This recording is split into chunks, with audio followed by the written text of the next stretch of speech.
Every day in America, 1,300 new step families are formed, and 70% of them will not make it.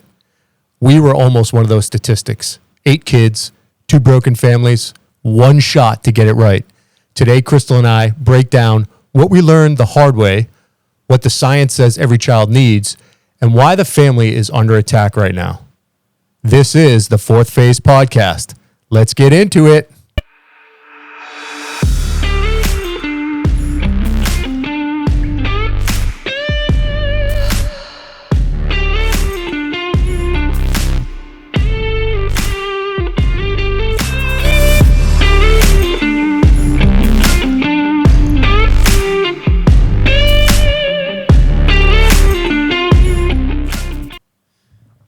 Hi, babe. Hey. Good to see you. We took a week off.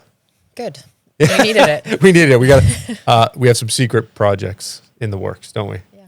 All right. So we got some good stuff coming out. We had Richard Grannon, huge success, talking about narcissism. Yeah. Thanks to all the audience that followed us. We love you. It has been awesome to see the response to Richard's work. Mm-hmm. It's amazing how profound. I was just shocked at how many people are affected by those types of individuals. I knew that it was going to be a good episode, but I was absolutely shocked at how many people reached out, responded, the number of comments, like insane. Yeah, crazy. Well, and thanks to everyone for support. Picked up quite a few followers. We're almost to 1,000. Let's go. Let's roll. Today we're talking about blended families. Mm-hmm. So we are, I don't want to call us experts in this field, but we're pretty well versed, and we've had to do it. And we're living it. We're living it. We're living it. And then this isn't a show, I don't think, today where we have all the answers, but I think we're going to talk about where we're at. Mm-hmm. Seems to be another important topic across the spectrum. 1,300 new families. I was shocked. Also shocked. A day. Yeah. A day. And just even thinking that 70% of them not making it, and just after having lived through our experience and knowing that you're bringing a lot into a relationship, and kids have experienced a lot, and to think that that relationship or that dynamic, if it doesn't make it, is now adding to what's going on with children, right? So you take a couple, you try and get together, you try and make it work, it doesn't work. Now those children are carrying that failed relationship in that baggage that they carry with them into the next relationship. So those statistics they're high. But here's where I'm going to weigh in. Like, don't let the statistics stop you. Do not be swayed by statistics. They don't matter. It's important to know, but it don't matter. You can make it through, right? Mm-hmm. I'm going to confidently say, do not let statistics be the reason why you don't blend a family, because it's necessary sometimes, and we'll get into it. So I think, well, just to add on to that, I think before, it's not so much about not considering the statistics. It's about recognizing that the statistic exists, and what are you going to do to overcome those statistics? Because if you don't do anything about it, you become a part of the statistics. Right. I think it's important to notice what you need to do. Yeah. All right. So let's talk about what actually is a blended family. So we know our story. Most people know our story. If you're just joining the show, we came together 4 kids apiece. My dynamic was completely different than your dynamic. Mm-hmm. I had 2 adopted children, 2 biological children, making 4 that I raised from the ages of 1 all the way up. And so you had 4 children. And by the way, we're talking about 6 girls and 2 boys, 6 girls, 2 males. So 2 full families colliding. Maybe colliding isn't a good word. But yep, colliding in life, I guess, as the spectrum goes. 2 histories with no manual to go by. Mm-hmm. There was no manual. And a lot of people don't often talk about what it is that makes up a blended family, the different dynamics, and that's what we're here to talk about. Mm-hmm. When we came together, I was at a very low point. You were making it through life, as you always have, fighting and throwing punches along the way and coming up with victories. And so super proud. I had went through a divorce. You had raised your kids. There was some different times in between. Nothing really matched story-wise. We're completely opposite ends of the spectrum when it comes to life history.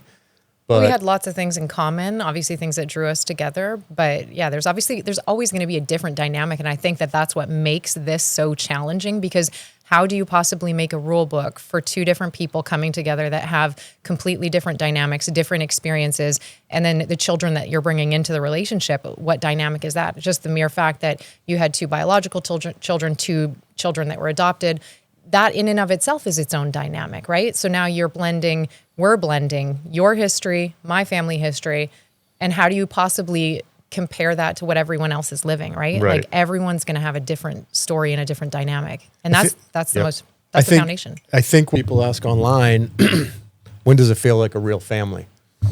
People often wonder when they get into a blended family relationship. People often ask, very popular question too, when does this blended family feel like a real family? Okay. So I would have said in the very beginning when we first blended our families, I was much more optimistic on how quickly I thought families would join and unify and become one. And it wasn't until we started preparing for this podcast that I realized that statistically, it's like a 4 to 7 year period before families really start to mesh and come together. And the funny thing about this is that I recently, within the last, I would say like 5 to 6 months, I think it was mostly Christmas time when we took our trip at Christmas with all the kids together. And I remember saying to you, I feel like there's been a shift. Something feels different. And the funny thing is it wasn't 4 years, but that was the 3-year mark where we really started blending our families together. And so for me, I think that there is something to be said about the time that it takes for a family to come together, and that when we have that expectation that things are going to happen faster than it does, it sets us up for failure in a way. Yep. Because we're expecting us to all mesh and blend and be one big happy family, and when it's not within the time frame that we think is appropriate, it's like, oh, I'm failing, or what am I doing wrong? When we're not actually looking at how long does it actually take for this to come together. Right. You nailed on the head too. So 4 to 7 years, not months, years. We haven't even reached that goal yet. No.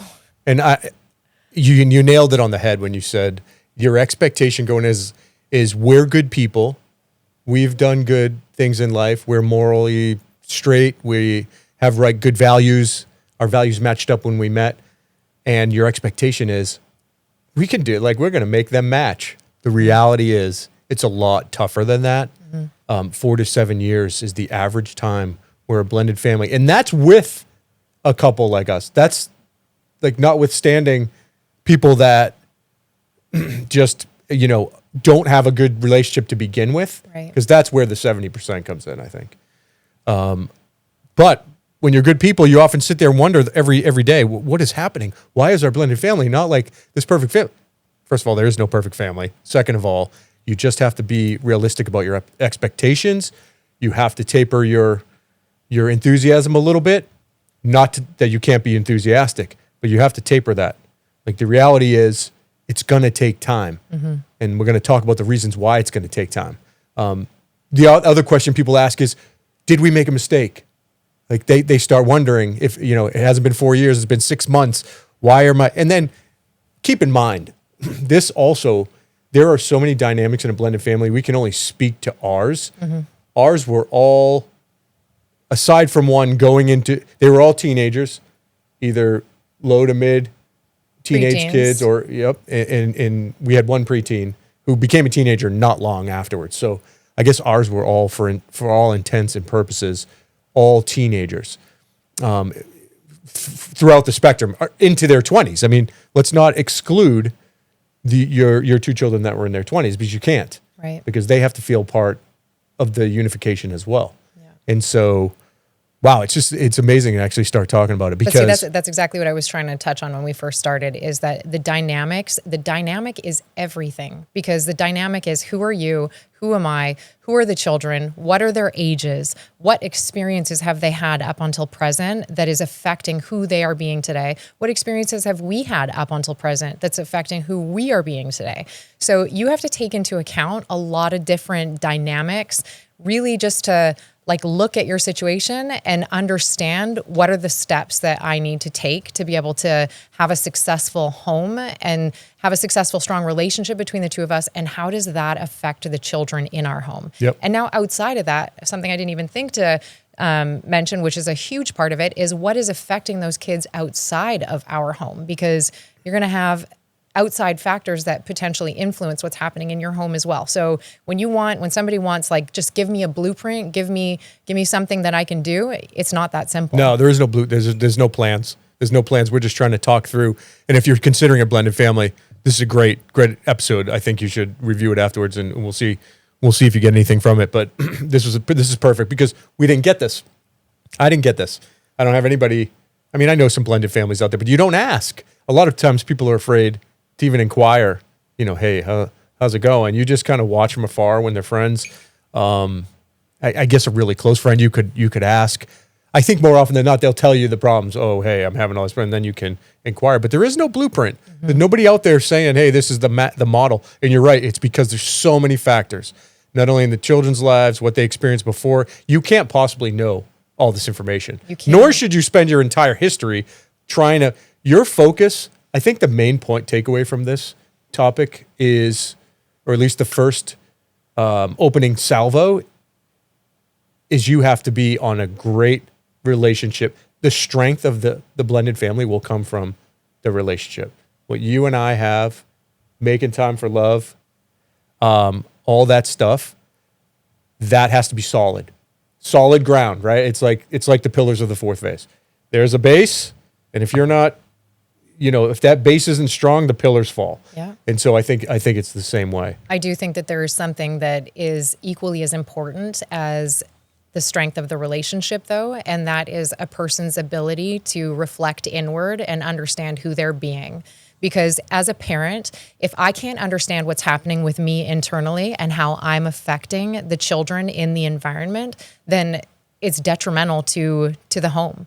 Because if I'm walking around and I'm not aware of how my presence is affecting your children in the home and the things that are happening, it can have a negative effect, right? So as strong as we are as individuals, it also matters how we're behaving and interacting with our kids. Well, right, and I think that all comes from the relationship. And these are subjects that should be talked about along the way. You're not going to get that script up front.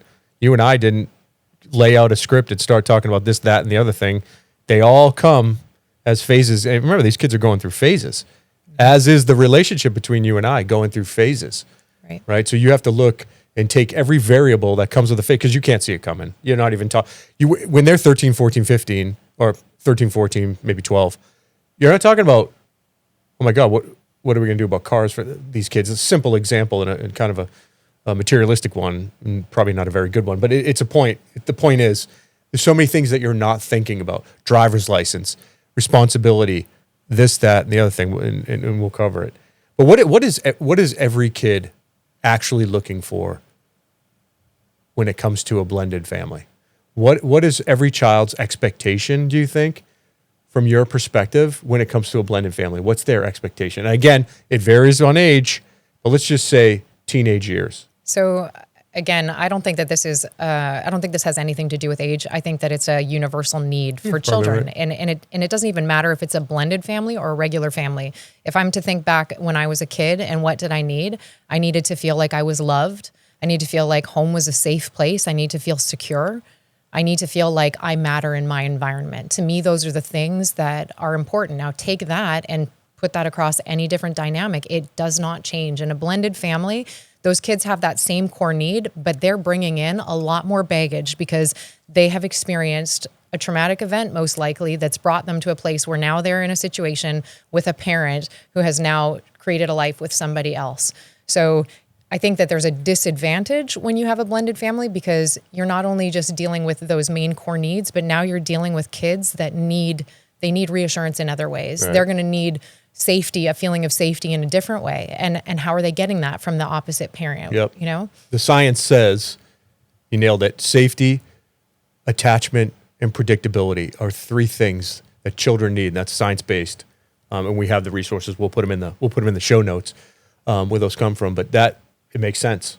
Yeah. Makes complete sense. They need some safety is Maslow's basic hierarchy needs anyway. That's the safety's for everybody. So that makes sense.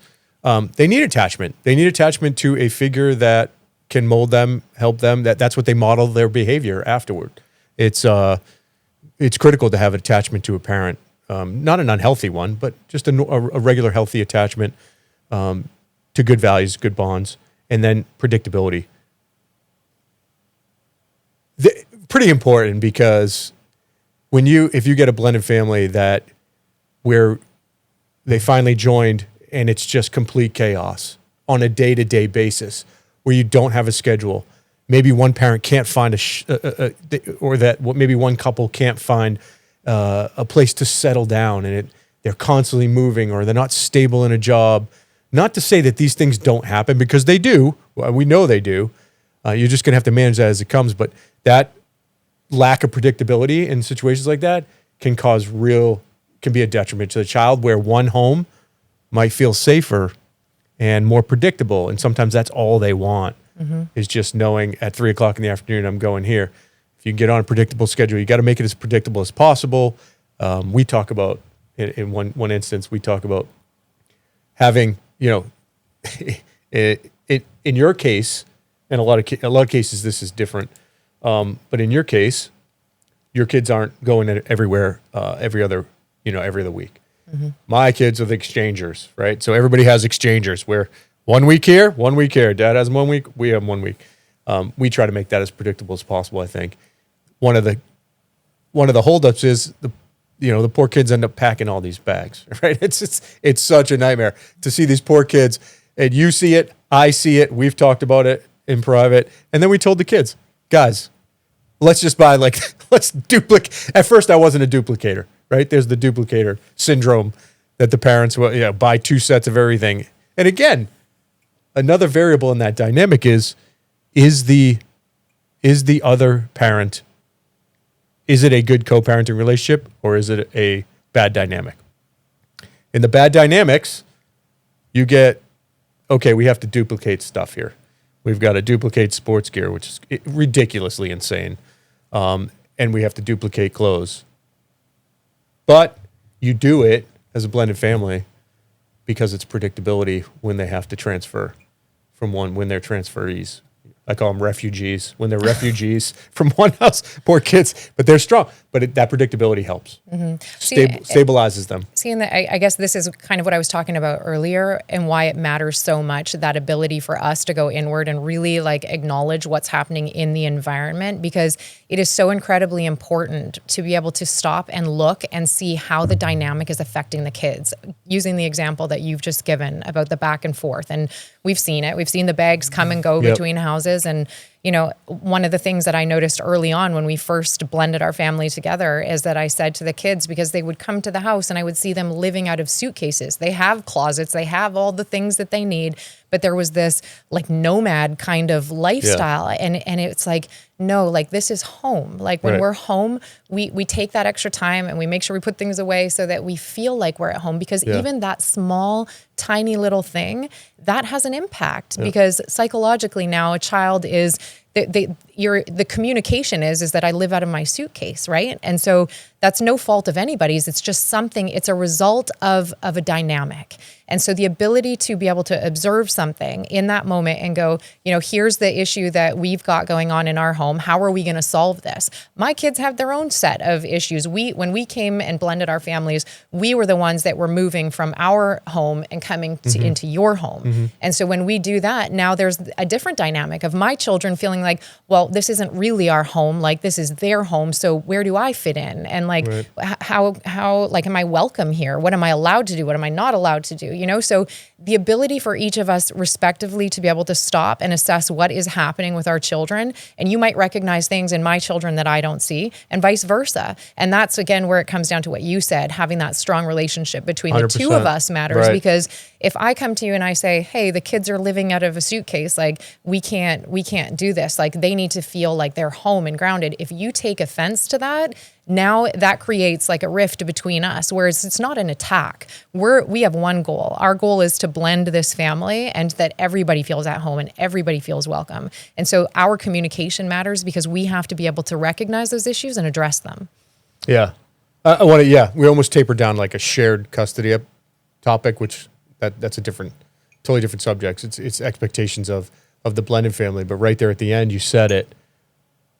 It's the relationship bond That is so important. But I disagree in a way that there's no goal. The goal is to try to do as best we can to blend the family, but there isn't really no goal to like have this magical blended family. That it would be nice, but I don't know if it's realistic. What the goal is to keep the bond between us strong, because if they see that, if both sides see that, you got 8 kids looking at the takeaway, that's a victory. If you survived all the kids leave, they modeled, the last thing they saw was that relationship. Wow, that's what I want to be. So there is correction. There is super hope for kids, even if they've been traumatized by watching bad relationship in the past. There is a salvation in a blended family. You may not even see that return on investment for years to come. I don't think you do see it right away. You don't see it right away. You don't get a certificate for it. You don't know what it is, the dynamic that's happening between like us as a couple, that somebody is watching, whichever child is watching, and they've made mental note of it. They might not fully understand how to verbalize what they've just witnessed, but somehow something that they've seen has become a positive core memory for them. And they're like, I want to do life like that, or I'm not going to do life like that. Children learn what they want and what they don't want from the relationships that they've observed. Yep. So at all times we are modeling to our children, and we're either showing them what it is that they want to be like or what they absolutely don't want to be like. So they're taking everything in. Yeah. Kids can smell the bullshit. Yeah. That's the thing. So when they first enter into a blended family, they are testing the other step-parent pretty hard. And when I say testing, not outwardly, right? Maybe you have maybe you have a 6 to 7 year old. They may act out in a physical breakdown, like a mental breakdown, and just test the step-parent or that relationship by constantly crying, whining, bad behavior. That's one thing. You get to the teenage years. How are the kids testing? Let's take an example right from our life history reel. So one of the things is it may be the exact opposite. They are watching, they're always watching, and they're taking mental notes. Even if they don't think they're taking mental notes, they're taking mental notes. Sometimes it's engagement. We've had to face this confrontation here. Not a confrontation. We've had to face this topic here where it's almost like step kid and step parent meet in the kitchen, and there's an awkward silence every day. You have to form good habits. Habits haven't been formed yet. The step parent may be waiting for the teen to say, engage them, and then the teen is waiting for you to engage them, and sometimes it gets lost. Ultimately, the adult should be the model. The adult has to be the role, because you got to realize a lot of blended families. I think a lot of the couples take it for granted. I think they have an expectation that the kids should immediately realize, and they have this kind of old school mentality where the child, the expectation is the child should mold right away and should respect me. Hey, let me tell you something. Respect is earned. Mm-hmm. It is not a given, right? You will not be respected if you expect respect. Respect has to be earned, and it takes time. And so the expectation that they should mold to you is wrong. You have to understand that teenagers are probably even more difficult than a 6 or 7 year old, because they need engagement, because they've already had teen years, up until teen years, 13, 14, 15, where they haven't had that engagement. So you have to realize where that came from, where they come from, because you realize then this is my chance to model to them what a parent should be doing, or what, a step parent in this case should be doing. And you have to be that model. You have to forgive. Like, you can't get hurt when they're not acting the way you hope they do, right? Your expectation is this, that, the other thing. You got to step up. Yeah. Like, you actually have to step forward and do it. Because every moment that's lost is kind of like it's always gainable. You can always gain it back, but you're missing a moment, a teaching moment. Yeah. You're missing a teaching moment and a bonding moment. Right. See, that's it's key. A bonding moment. They are bonding moments. And again, that's why it comes down to is really understanding what was the dynamic for those kids. In our situation, personally for my kids, they grew up mostly with me raising the kids. Their father was present somewhat, but for the most part, it was me raising the kids. And if you look at just the impact that that has on my children, that's going to have there's going to be a very different child that's raised with a father present versus a father that's absent. And if I had come into the relationship and I had a situation where my ex-husband and I co-parented and he was a strong, stable individual, you're going to get a very different set of kids in the relationship than somebody that doesn't have a father present, right? So really understanding that dynamic matters. In our situation, when my kids come into the relationship and they're all teenagers, they've been raised. Their foundational years, 0 to 5 is really when you're formed as a child.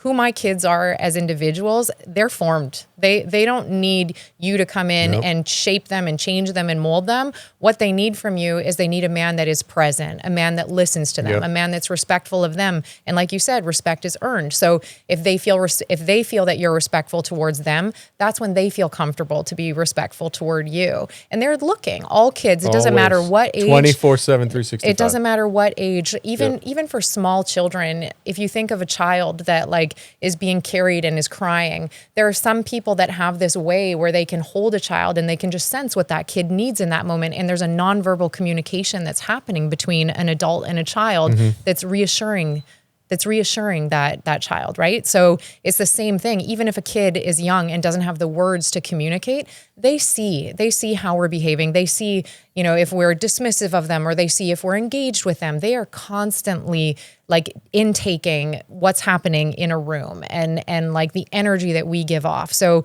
it really matters. It matters that we have that ability to see how we're behaving and the impact we're having. So what about authority? So here's one. So authority. What's your take on authority?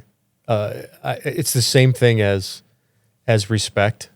Authority and respect kind of go hand in hand, but not really. Authority, let's talk about disciplining, right? So the authority to discipline. This is a tough one. Right. Yeah. Right. And age discipline, we're not talking about just 5 years old and yelling and telling them what to do. We're talking about teenagers too, because they can be disciplined because if they have no boundaries in a house and walk all over the step parent. Now, you can't expect a stepchild to accept discipline very well, right? You can't come in and be the disciplinarian. You can't come in and rule the roost with an iron fist. Well, then it's going to matter. The age is going to matter, right? We're talking teenagers, but younger, you can assimilate so quickly and so much easier with a child that's younger and come in and be a disciplinarian, authoritative kind of figure in the relationship and in the family, in the home. But when they're older, it's not the same thing. Being authoritative, though, and being a hard-lining disciplinarian are two different things. I think that crushing, when I think of discipline, I think of my parents dropping the hammer, to the point where yelling in school. You don't want to be a stepchild or a step parent coming in with a 5 or 6 year old screaming at a 6 year old and then that's his vision of, you shouldn't be screaming at your kids discipline anyway. Doesn't necessarily mean screaming. It doesn't. It's consequences for behavior. Well, yeah, and there's a right way and a wrong way to do it. Absolutely. But that is, again, it again comes back to the foundational piece for me is that you have to be able to look inward and look at your actions. And when I say I'm talking to all of us. We have to be able to look inward and go, how are my actions affecting the home dynamic? Yeah. If I come in the house and I'm screaming and yelling at everybody, who receives that well? It doesn't matter if it's a child or an adult. Right. Nobody likes being screamed and yelled at. Right. So if we can't stop and look at how our actions are impacting the home, we're setting ourselves up for failure. Right. There's a lot of correction. That's a good point. A lot of correction in a blended family for the relationship for the parents. And likely we're not going to get it right. And we're bringing two different ways of being.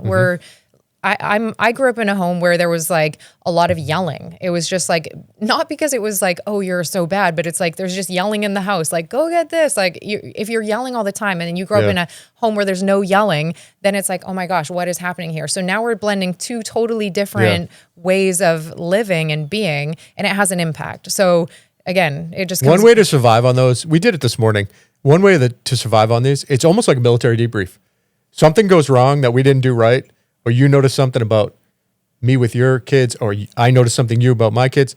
It's almost like this is where the strength of the relationship comes in. We go into the bedroom, we circle up, we go, okay, that debrief, that didn't go over so well. That was kind of a disaster. Let's adjust. Come back out as a team. Ready, break.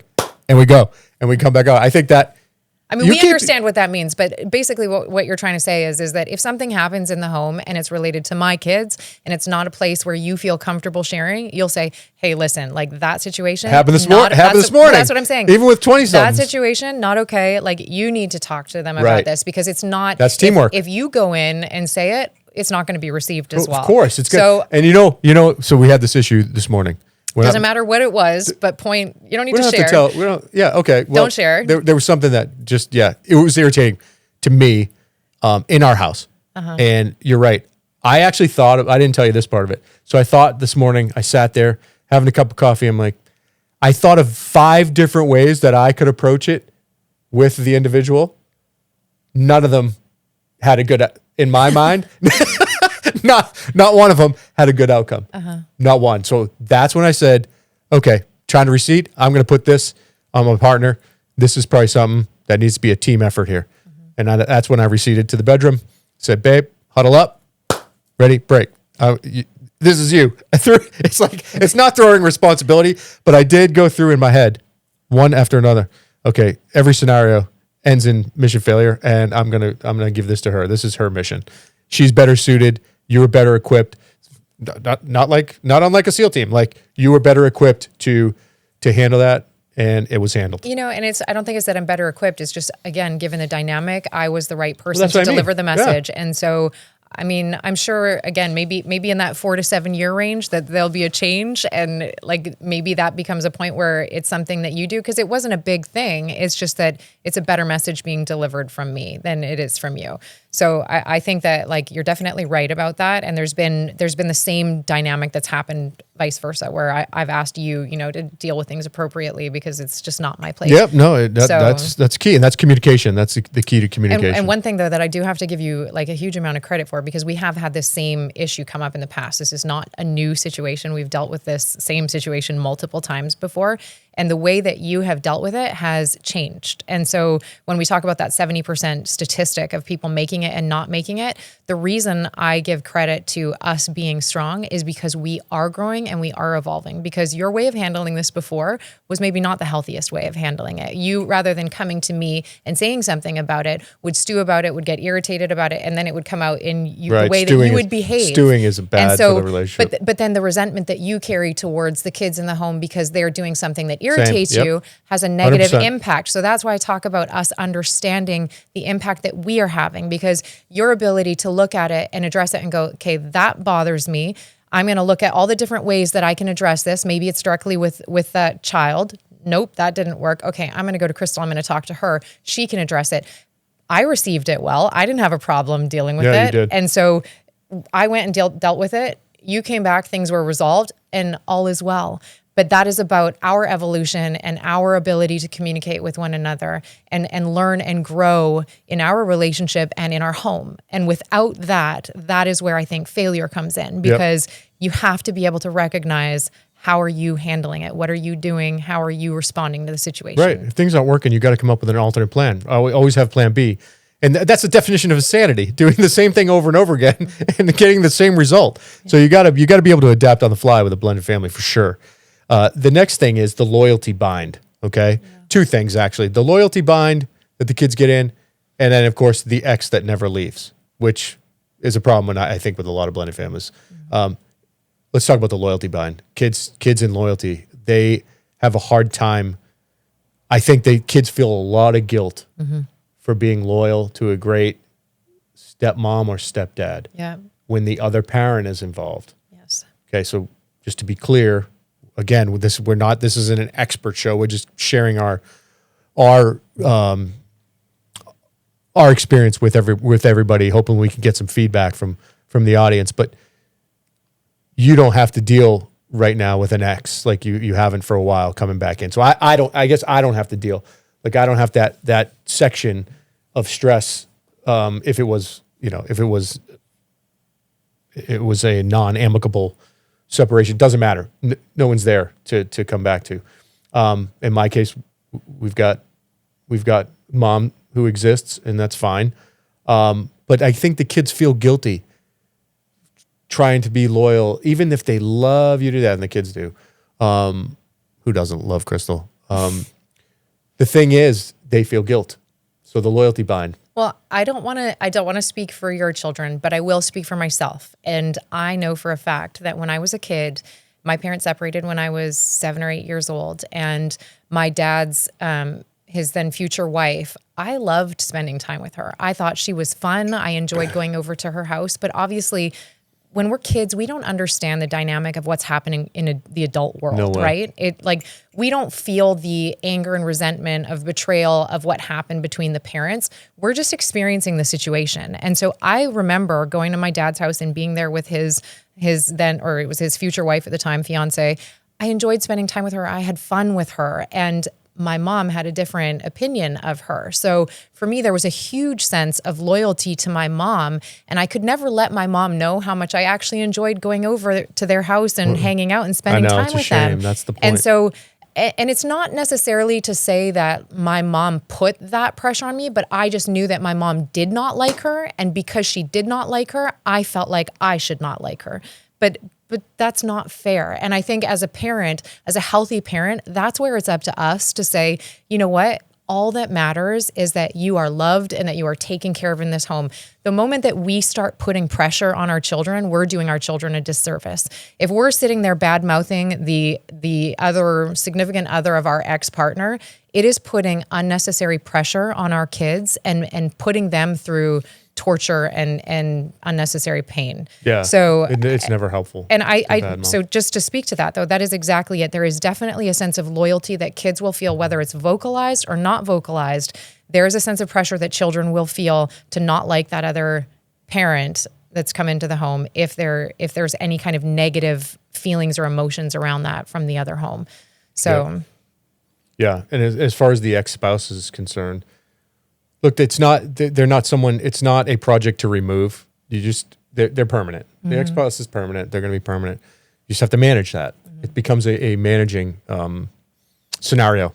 And so there's conversations that we can have even if we're not in that other home, though, reassuring the child, like being able to say, like, I don't know, if what you're hearing, if there's anything that's going on, but I just want you to know that like, there's no pressure on my end. You do what you can to reassure that child so that at least when they're in your home, they feel safe. And that comes down to one of those core needs that they're looking for. They're looking for stability, predictability. They want to feel safe in that home. Yep. And if that child is not getting that pressure in your home, it's taking a huge weight off of them. They don't have to live with I feel like I have to behave this way. They just get to come to the home and they get to be. And that is what a child is looking for. They need to not feel emotional turmoil. And so anything that we can do to remove that from them, that's where we have to be able to understand what those children are going through and understand what pressures they're up against. Yeah, you just have to stay solid. Whether the relationship with the ex is good, whether it's bad, your behaviors have to be consistent.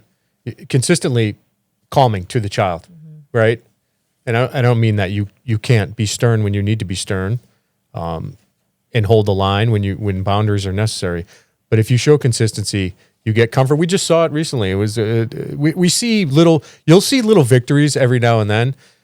Kids are finally like interacting and hanging out. So originally, most families probably see this. Most blended families, separation between the two, always in different areas, always secluded.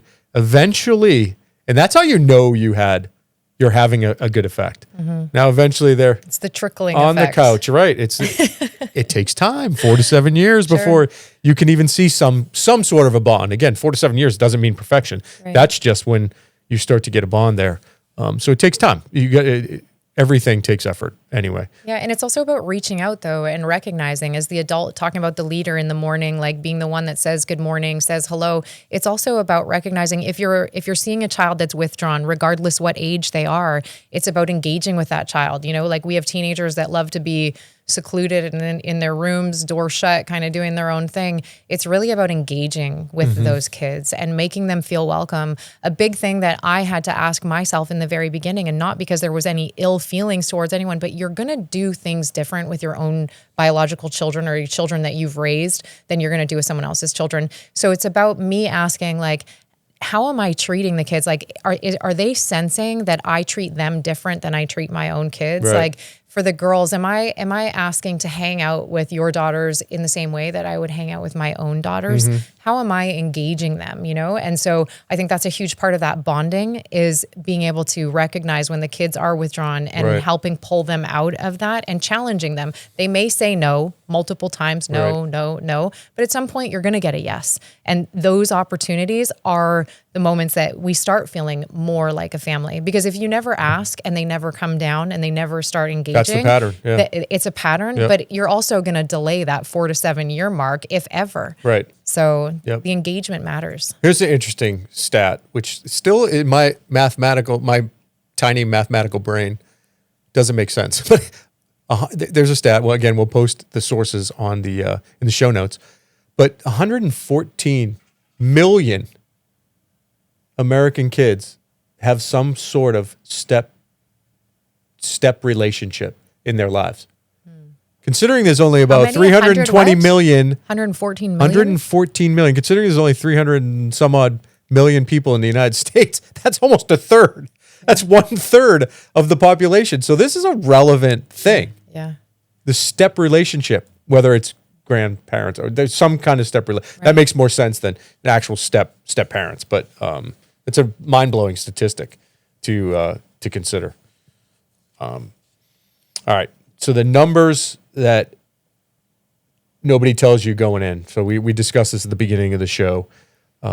What you have is the science of adverse childhood experiences, the ACE.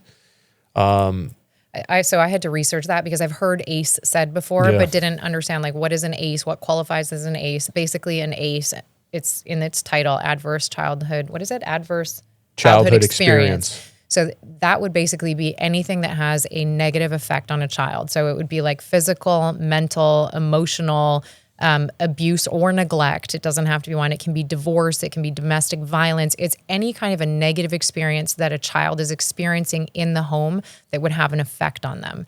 And so why does that matter? At the end of the day, that's going to matter because if a child is having, the more ACE experiences a child has, the higher the risk of negative outcomes Right. in that child's 100%. life.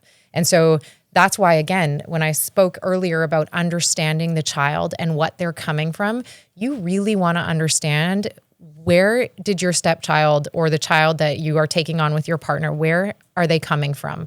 What is the dynamic that they've lived up until present day, so that when they're coming into this home and it's our home, our blended home, what am I up against? And not in a negative way, but how do I be the best step parent or role model or like person in their life? How am I showing up for them? What do I need to understand about them? And so it's a key factor in being an incredible role model for that child. Yeah, because one stable adult can fix the damage. Yeah. It's a true statement. I do believe that. One stable adult can actually, you can't repair it. You can't fully change the past, but you can stop the patterns right in its tracks. Yeah. And you can affect going forward, which is the most important thing. That's success to me in a blended family relationship. One stable adult can fix the damage. Yeah, I think stop the it has an damage. impact. It has an impact. And even just like we've talked about in the past, our different strengths and weaknesses. If I'm strong in a certain area and then, we have a conversation and that affects you and vice versa, your strength affects me. Now that's the dynamic of a strong home, right? When we have a strong relationship and we're able to positively impact one another, it's going to have an impact on our kids. Yeah.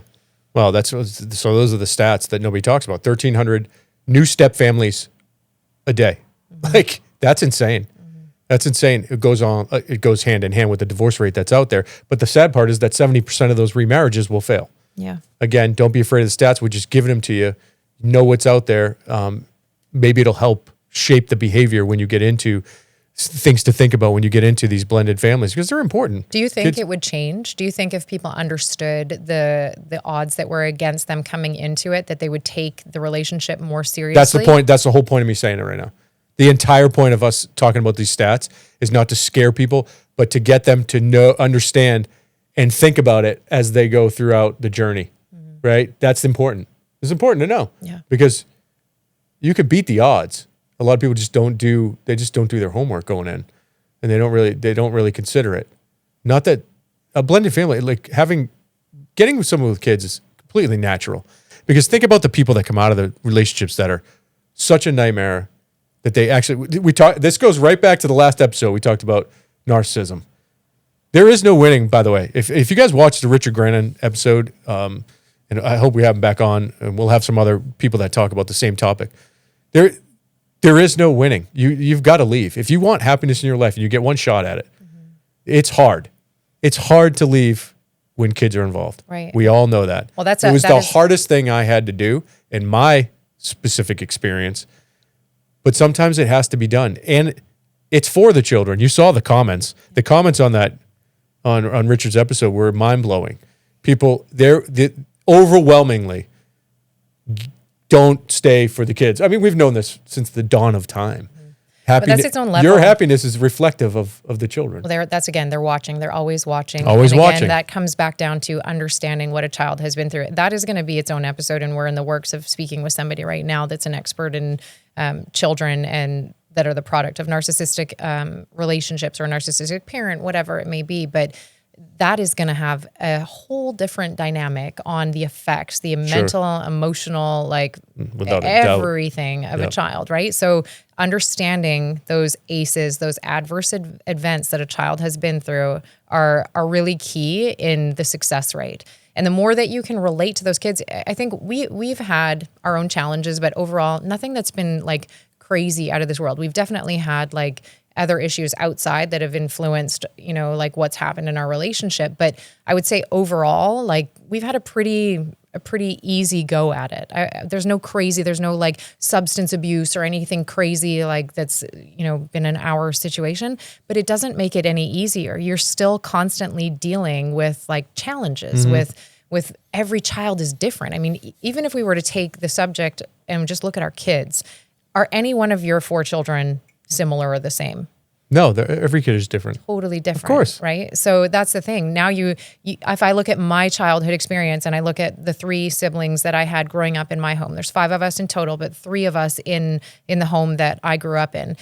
Our experiences are so different just based on the age. Me being the oldest, if I took on a lot of responsibility in the home, now that's preventing my sister from having to take on that responsibility. So her whole upbringing is going to be very different than mine, right? And in order to understand what a child is struggling with, you've got to understand that dynamic and what is happening. It is a very complex, very, very complex thing. But if you sit and you actually look, or if your children are old enough that you can have conversations with them, teenagers don't like to talk very much, but their actions are communicating things to us. Like if they're withdrawn, there's a high likelihood something is going on in their world because you don't just withdraw for no reason. If you were to think of you withdrawing for a reason, it's because something's bothering you. Teenagers are no different. And so when we can sit there and we can observe our kids and look at what's going on, like the expressions on their face when we can tell something like hit them the wrong way, that they're needing something, if they're sad, we have to become good at reading our children in the home. Yeah. I mean, just think of when you're speaking, when you said that, are all the kids the same? No. Right now, just think of all 8 kids right now in your head. Every one of them is approached differently. They each are so, I'm going rattling from top to bottom right now. And I just did it in a second or two. And it's like wild. You and I, we will become experts at personalities and relationships. Like if that's the good takeaway from a blended family, you get to become an expert in all fields. Like every child has to be approached differently. Every kid likes something different. So it's kind of fascinating and fun. And then on top of that, try and have boundaries and a level of fairness amongst all children and the different ways that they receive things, like receive information, their emotional states. Like it's complex. Yeah. It is complex. It's complex, and you got to be able to navigate it. Yeah. The other stat that is scary, it's 15% higher than a child that comes from a non-divorced home, but 25% of kids from divorced home, they have 25% of them suffer from emotional struggles.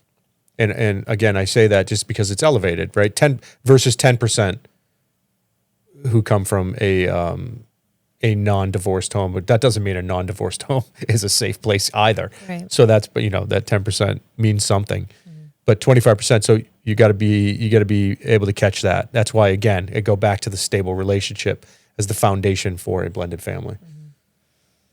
Well, the 25%, that did bring something up. Like, we have to be able to have the tough conversations. We have to be able to have the tough conversations when we're recognizing that things are going on, because I think that this is probably something across the board. We're all trying to do our best. Most of us, I would say, are trying to do our best. We want what's best for the kids. And I think sometimes we think that by avoiding certain situations or topics or issues, like, it might just go away. And that's not the case. And I think that if we were to look at where we are today versus where we were a few years ago, the evolution that we've had in our relationship and in our home is because we have been through hard things and we've walked through it and we've faced those things. And so that's a huge part of success. And that 25% of children versus 10%, it doesn't matter. And then beyond that, you're also going to have kids that are just, they're outliers. And there's always going to be the kids that no matter what you try and do, like, there's not a lot of hope. I know that sounds really dark, but they're just, statistically speaking, there's people that have a victim mentality and cannot move through things. And that's right. that's its own issue and a really hard thing to deal with as a parent. But you have to be willing to face those tough things. And I think in homes that are broken homes, it's harder to be on top of those things because you're one parent trying to do everything, yep. right? So anyhow, I think it's just something that's important to bring up, because we do need to be able to be willing to face the things that are hard that we don't want to face. Yeah. Final subject, and an important one, because I do believe that there is, it may not be an intentional, concerted effort by a particular group, but there is an attack on the nuclear family. And we all know that the nuclear family is probably the most important success for raising children in this lifetime, like in all of life. That is the point. The nuclear family is so important. The product that comes out of a solid family. So this is why I would like to end with this, because there is hope for blended families are actually super important. More important than people give them notice for. They're kind of like an offset, like, oh, you had a blended family, good for you.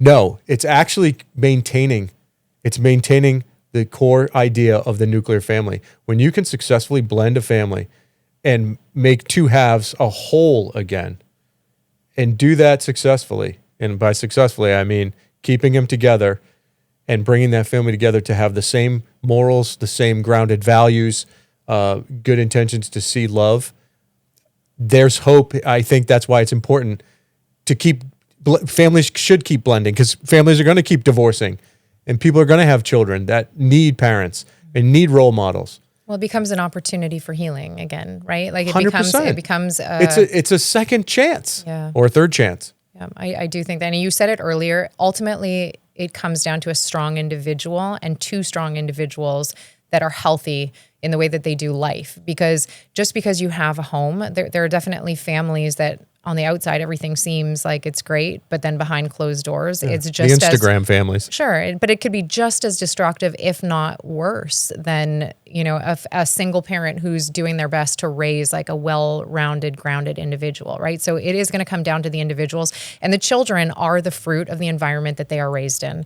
To me, there is the apple, the whole saying, the apple doesn't fall far from the tree. There is absolute truth in that. If you want to look at the success of a home, look at the children that are the product of that environment. You can see a family that's still together and then look at the children that are produced from that home, and they're like an absolute disaster, an absolute mess. And especially if there's more than one child, and you can recognize a pattern that there's something that happened in that home that was destructive to those children. Yeah. And then you can look at somebody that is a single parent who's raised well-rounded, respectful, productive, like kind human beings, But the whole point is that coming back to the nuclear family, if you're going to have two individuals that are healthy, strong individuals, and whether it's a blended family or not, but you're raising and healing these kids that have, experienced things that maybe they've had whatever adverse childhood experiences that are negatively affecting them, but now you're actively addressing them and you're putting them at ease in the home, and you're making them feel secure and like they have a place and like their voice matters. Do not discount the power of the blended family.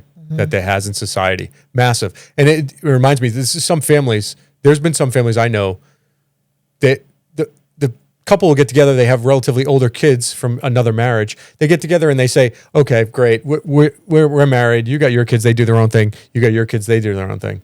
And I think to myself, it doesn't matter if they're older. It doesn't matter if they're in 20s or 30s.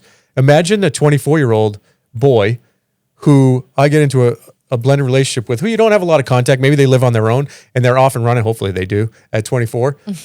But what if he gets called one day or he's in town visiting and say, just the stepdad and him, hey, want to go to a hockey game?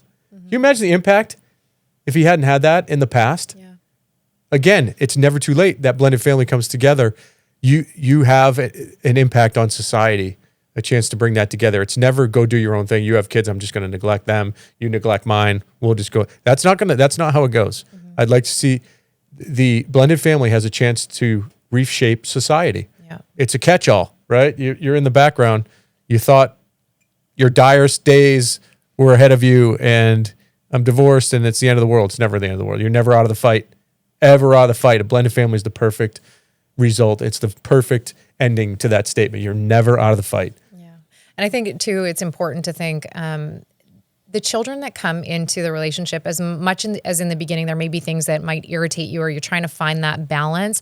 Those children have something incredible that they add to our lives. And it's not until we're willing to really look at those things and see how much beauty and joy those kids bring to us, regardless of whether they're my biological children or not, they add. Makes me teary-eyed thinking about it, but they add to the home. And I think that often when people think of kids as being a burden or they think of them as being like just, like one more thing to have to deal with, we're looking at it wrong. Right. We need to look at those children and regardless of what they've been through, if anything, it's an opportunity to see like they've been through pain and they have struggled. And especially for someone like myself, who's a product of a divorced family, there's nothing that I want more than to be a solid role model for those kids and to have them come into the home and let them feel loved and let them feel welcomed. And even if it takes time for them to feel at ease and to feel at home and to feel like there's not a threat, like you have to think that I'm not talking about your children, but for any kid that has been through chaos,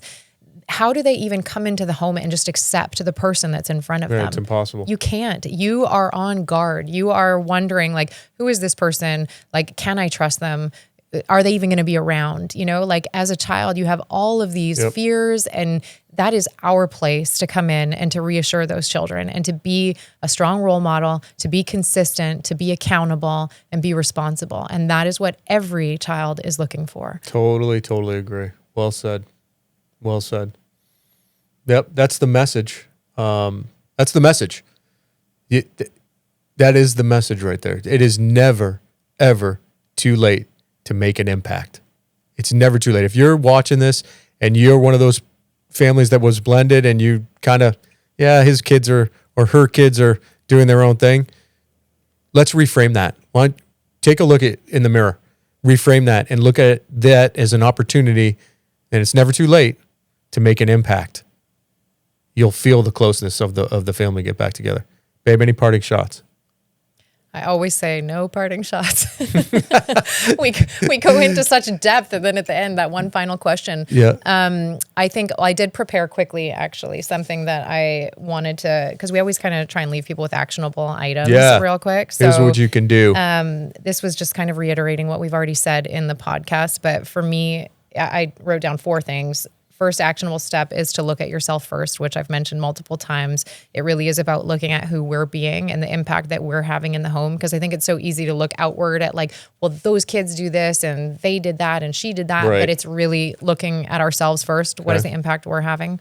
Number 2 is seek to understand their world. So really take a moment to understand, look at that child or those children and like, what were their ACEs? What adverse childhood experiences have they had up until now? And you get a lot of that from communicating with the other partner. Actually taking the time to find out about the other person's kids. Absolutely. Take the time. Good. Yeah. So that, and then being consistent and being accountable. So once I understand what I'm working with, I, as the adult, I am always responsible. As much as I want a child to respond to me a certain way, even if I don't get the response that I want from them, I'm the adult and I'm responsible for going back to that place. And we're not talking about like complete disrespect where now you have to implement boundaries. We're talking about like we're in that working phase of really trying to break through to those kids. You always have to be the adult. And then the last one is bond. It's kind of what I mentioned earlier. Whether you have a child that's young or older, when you recognize that that kid is withdrawn, find ways to connect to them, reach out to them, do things together, have fun, do things that are going to start creating a relationship with those children. And keep trying, because eventually you will break through. Absolutely. Guarantee it. Guarantee Absolutely. it. All right, those are great 4 takeaways from the show. Good. I didn't have to have them this time, but that is perfect. That is perfect. Those are your takeaways. And most importantly, if you watch a show, and by the way, if you're married and watch a show and you think you're happily married, you could be divorced tomorrow. So pay attention. I don't want you to be divorced, but it could be. It could happen. So pay attention. You end up in a blended family one day. You'll have some takeaways. If you're from a blended family, you watch a show, or if you had an experience with this step relationship, drop a note in the comments. I want to see what your biggest challenges are. Maybe we didn't address any of them today. Always looking to learn. We can share it. We'll share it on socials.